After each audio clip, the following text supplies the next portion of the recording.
Leadership is not a solo performance, it's a co created conversation. And if we want to lead well, we must stop idolizing leadership and start honoring the courage it takes to follow with thoughts, conviction, and care.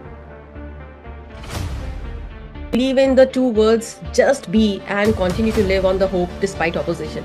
So Right. these silent victories, no trophies is ever given to it's like the quiet strength you Hmm. earn going up again and again, even when no one is watching. Hierarchy to relationship, from vision with enough listening. I Hmm. think that's what leadership is all about. Exactly. It's are you leading from awareness or assumption, you know? Assumption. So I think one is the fake it till you make it. Sounds harmless, even empowering, let me tell you, but here is the dark side. It teaches people to perform, not lead, to Hmm. hide the coach instead of asking them, to mimic confidence instead of building competency.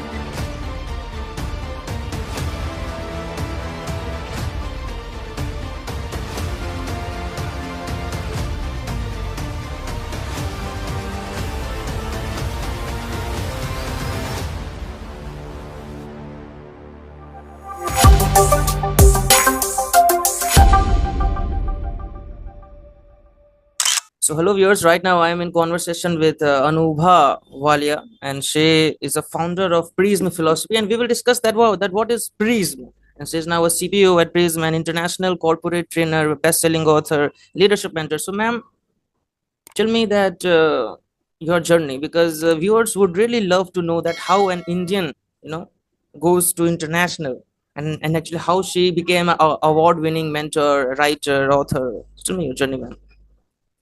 Okay. Well, thank you so much, Ronak, for inviting me in your podcast.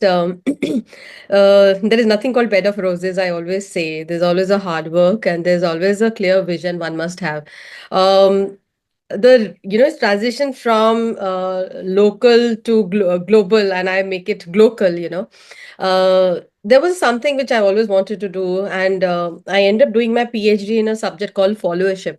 Mm, And if you will know that the world talks about leadership, right. but followership was the one where I thought, okay, let me just do an inception here and let me understand the element of followership in Indian parlance, so the how it takes place and how people follow and how they end up becoming a leader.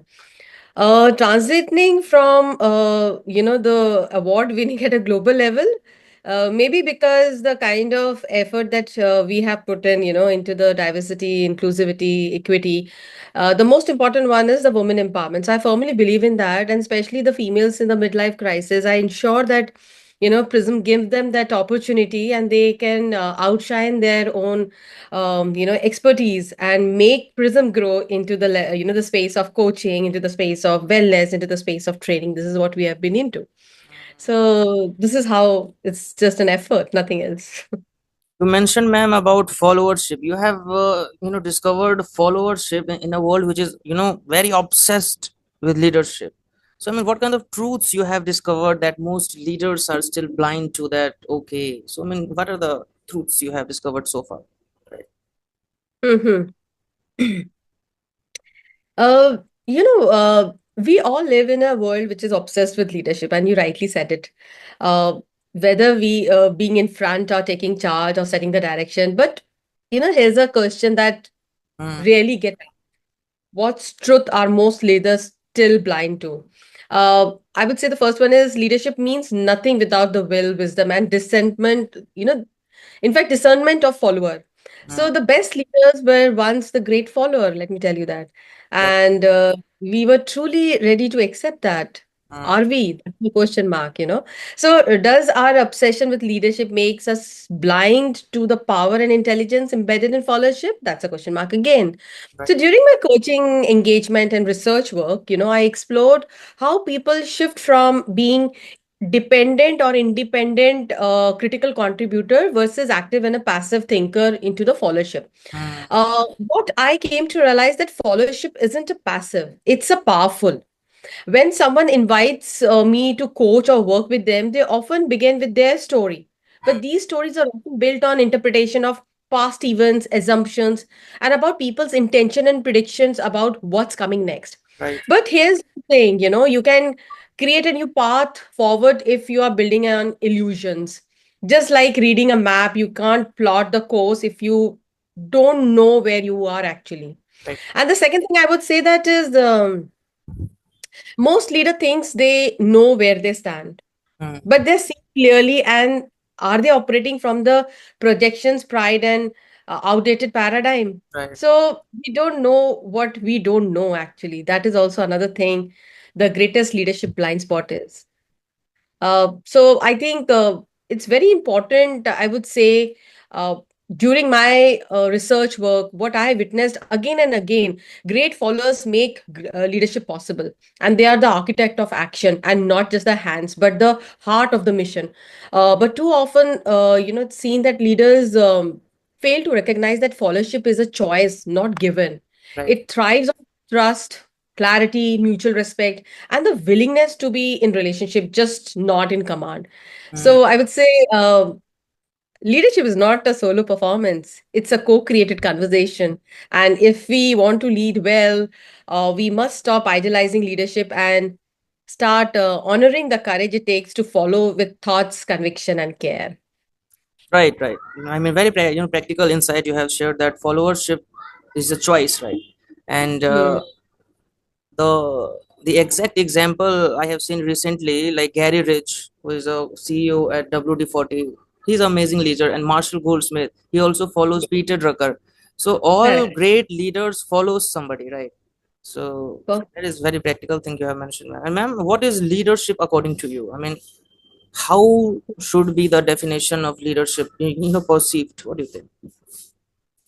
Okay. In that pursuit, I would say uh, transformative, Mm, and if truly embraced. There should be a curiosity. So, from hierarchy to relationship, from vision with enough listening. I mm, think that's what leadership is all about. It's exactly. leading from awareness or assumption? Assumption. So for me, the leadership is all about awareness. It's about uncovering about your own self, Mm. and what also you should know the truth that you're hiding, and you can give it to the world. That's very important. Very beautifully you have actually explained the traits of leadership, listening and all, awareness. Wonderful thing, ma'am. Moving towards the next question, that you have been awarded globally, right? You have received tons of awards, but what is the award life gave you silently? I mean, without without any kind of trophy or books or pamphlet. So I mean, how do you feel, like from local to global, and what kind of emotions gets in your heart when somebody says, and actually you have trained hundreds of corporates. So what award life gave you silently, you feel like?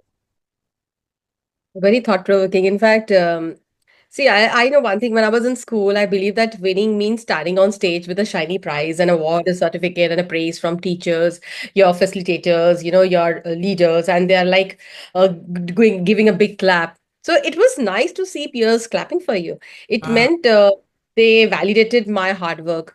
But life teaches us that the best victories sometimes go unreported.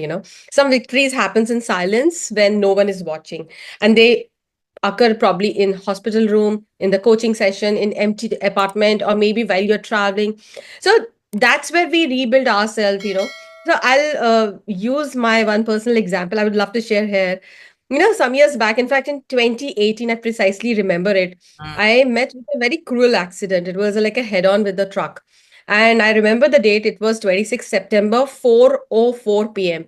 mm, And you'll be very surprised that how come I know these dates and times so well. The reason was the next day was my daughter's birthday.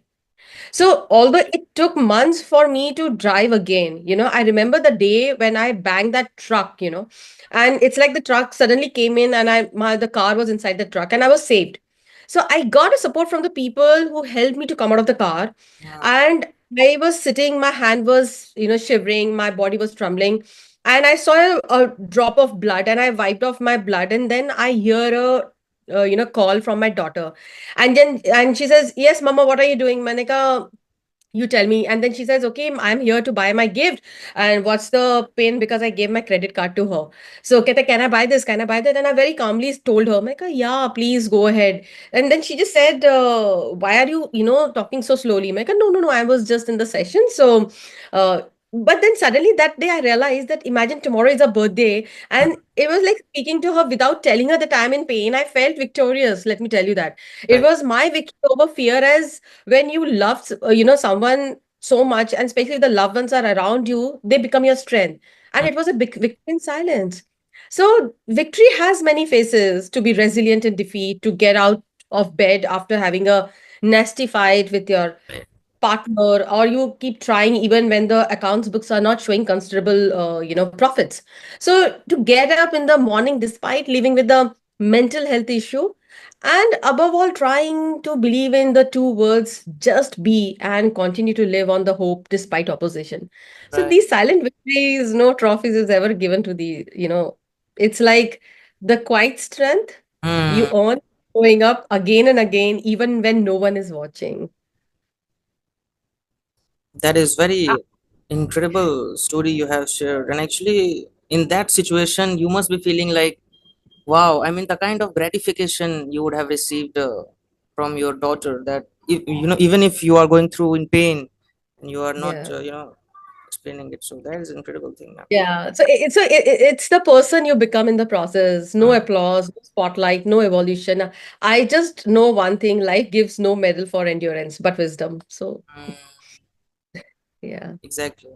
And there is a quotation. It just sparked that you can become knowledgeable from others' knowledge, but you cannot become wise from another's wisdom.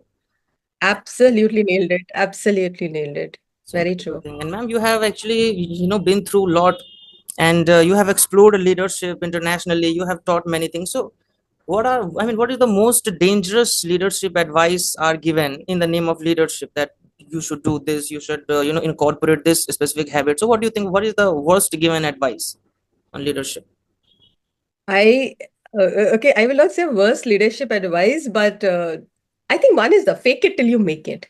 Sounds harmless, even empowering, let me tell you, but here is the dark side. It teaches people to perform, not lead, to Mm, hide the coach instead of asking them, to mimic confidence instead of building competency, to lead from a mask, not from the self awareness. So let it be real. When you're faking it at the top, I personally feel you can create a team that can fake it at the bottom also. So right. real leadership doesn't start with pretentious, Mm, it starts with presence, with presence. curiosity, with doing the work, not the act. So I think I can upgrade this phrase. Um, uh, Learn it while you live it, or be real till you rise. So because the world doesn't need more perfect leaders, we need more honest ones.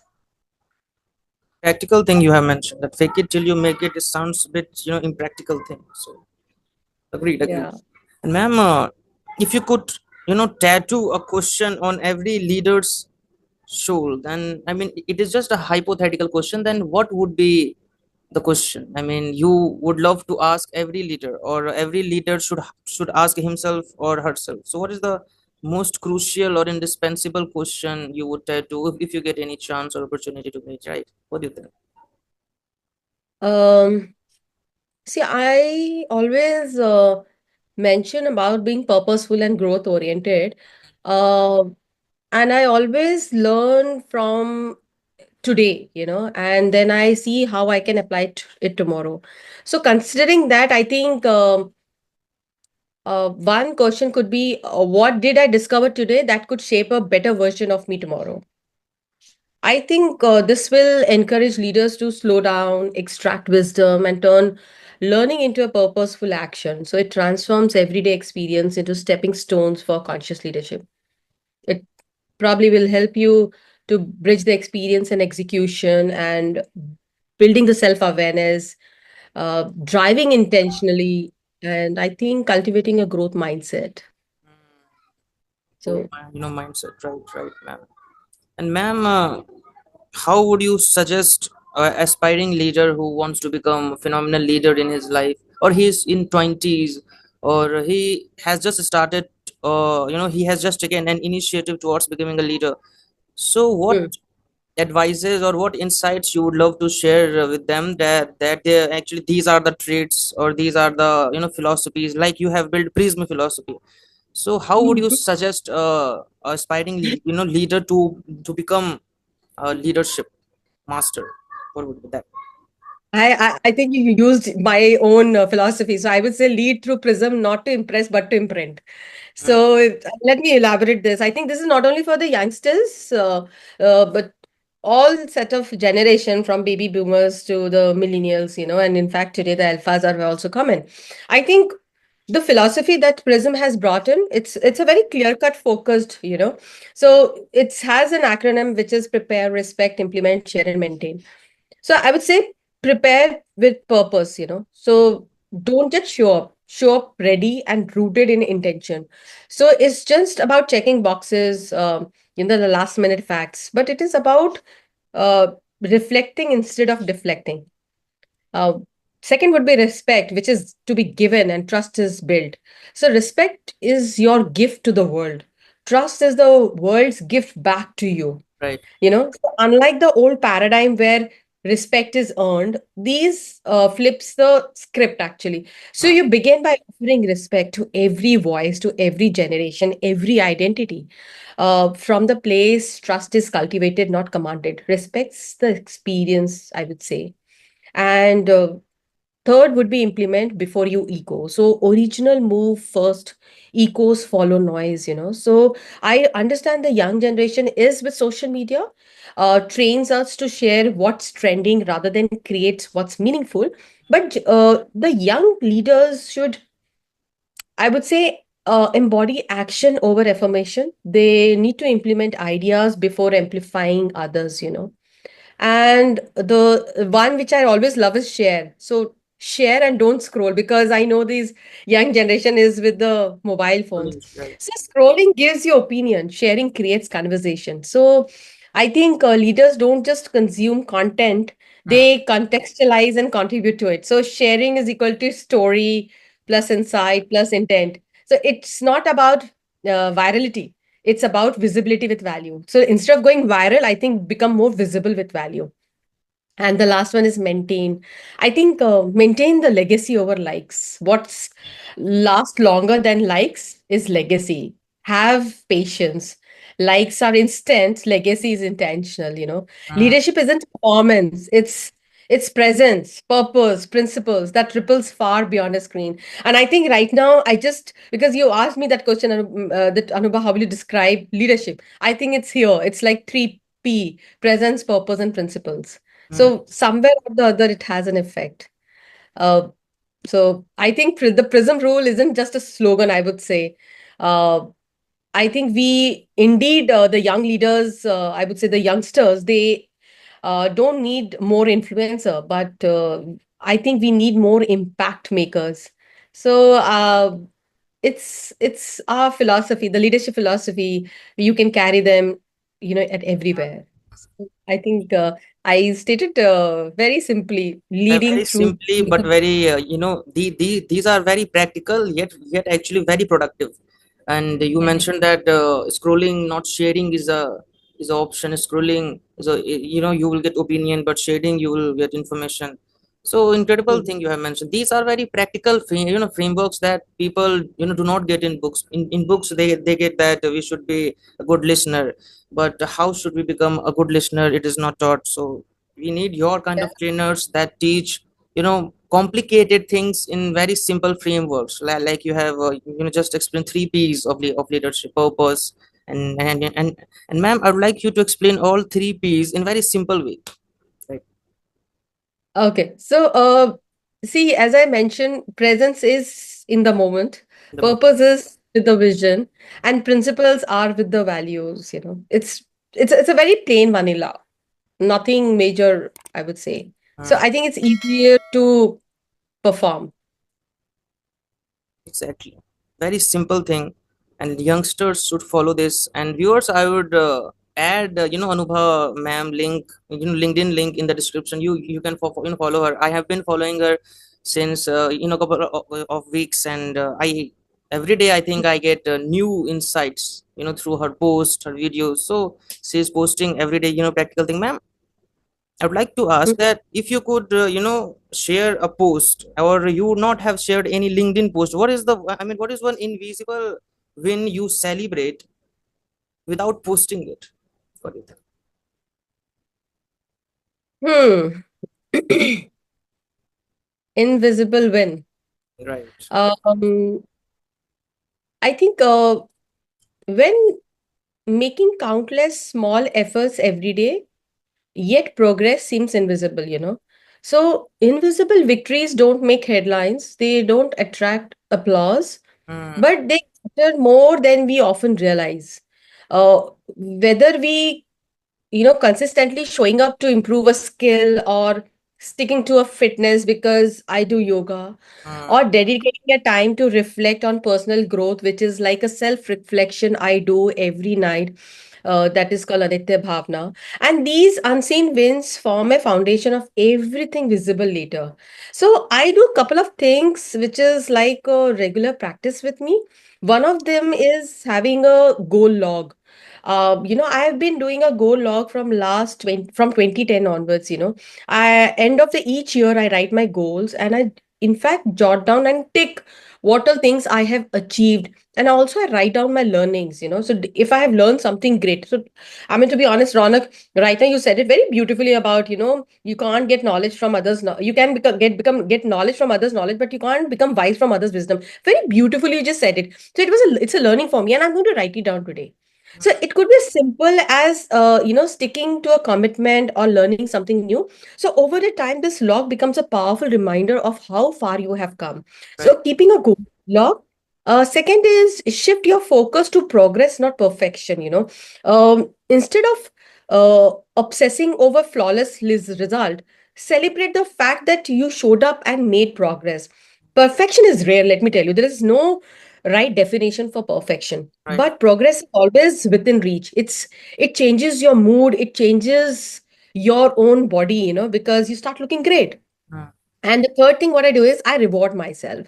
Hmm. It's like this is invisible win, so I create a small reward for sticking to the routine or reaching milestones. So even if it's an invisible to others, it reinforces me, my positive behavior, and it's keep motivating me. I keep gifting myself whichever, which I never post those. So these invisible victories might not be glamorous, but Right. sometimes I make it glamorous for myself, Hmm. and they are very powerful. So Right. every small effort, every quiet win adds up over time.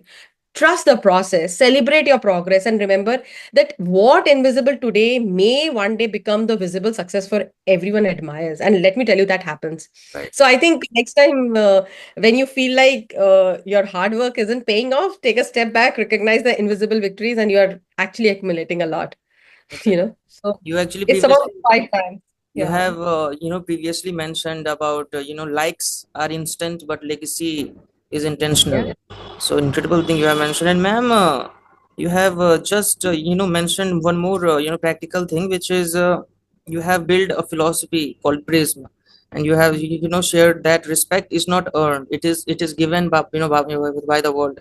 So these are very Hmm. practical stuff you have shared. And ma'am, since you are a yoga expert, there are a lot of questions viewers would love to hear, and they would love to ask, and there are a lot of videos on that Hmm. how should a young or anybody who has not tried yoga or meditation ever in his life, so Hmm. Hmm. how should they take their first initiative towards yoga or meditation? They actually do not know anything about yoga or meditation, so how would you suggest them, right? Okay. So in my training sessions also, and whenever I am engaged during my sessions, I simply ask people to keep their right hand on their navel and breathe in and breathe out. So when they're breathing in and breathing out, the second question I ask them, when they breathe in, is their stomach going in or it's the stomach going out? And the first major flaw what people do is they don't know how to breathe. So when you inhale, the stomach should come out. When you exhale, the stomach should go in. And when I always say you consciously start with this, just with the counting of three, inhale for three count, and exhale for 3 count and do it just for 5 times. Nothing more. I don't say do a very twisting yoga posture. No, it's all with the breathing actually. So I think the first thing is you start first is just keep your hand on the navel, just see whether you are breathing in, breathing out. That is your stomach is going out or in with the inhale and exhale. So with inhale, it should come out. With exhale, it should go in. That's the first thing. Second thing is do the equal breathing of the count of three and slowly increase. So, inhale for 5 count. So when I say 5 count, which means when you say 1, 2, 3, 4, 5, that means till count of 5, you're just inhaling only. Mm, And then you're exhaling for 5 counts. So from count of three, then you go to four and then go to five and do it only for three times to five times, nothing more. And then become a conscious breather. So let's say right now you're talking to me, right? So right now you're not saying something, but here you should become a conscious breather. So just inhale for 2 count, 3 count, exhale for 3 count. It's very simple. You're cooking, you're standing in a kitchen, you can do that. You're going to the washroom, you're going to take bath, do that again. You're just walking in the room, you can do that. You're going for a meeting, you can do that. It's very simple. And then I always say stretch yourself, the moment you get time. Again, I say that if you're sitting on bed and watching TV, instead of, sitting straight, sit in Vajrasan position for 1 minute. Let's say then when you go to the kitchen, keep the stuff at a high position, so you stretch yourself and then get it, so mm. you end up doing asana position. So these are day to day routine I always mention, and Right. you start doing. And very simple yet practical thing you have mentioned, that inhale and exhale. And first we should learn how to take breathe, because it is all about breathing. And ma'am, how would you suggest about meditation? That how should people meditate? Right? The moment you start equal breathing slowly and gradually, you will see you keep observe at one particular point and then gently close your eyes. And observe your breath going in and going out. Slowly and gradually, you will start with the meditation because it's all with yourself. You will see the thoughts stop coming in, you come in the present moment, and you're in a different, nirvana zone by Mm. yourself. You feel happy. Right, exactly, ma'am. So in this stressful universe, digital universe, AI has, AI is in the threshold of influencing every, industries in very short term. So, ma'am, the kind of strategy and principles and practical insights you have shared are very powerful to everyone who has not started and wants to take an initiative towards his personal or actually professional growth. So it is wonderful talking to you, and you have shared very practical stuff, today. And thank you Thank so much for your time and the wisdom you have shared. Thank you so much, ma'am. And you have actually thank you. mentioned that we should actually, there is no difference of, I mean, definition of perfection. And in Three Mm. Idiot, there is a dialogue which is we should pursue excellence instead of pursuing perfection. And you have Yeah. just explained everything, that we should pursue the kind of efforts, the excellence instead of perfection, because there is no certain thing or script about perfection which is practical. So thank you so much, ma'am, again for being on the show. Thank you so much. Pleasure. Thank you.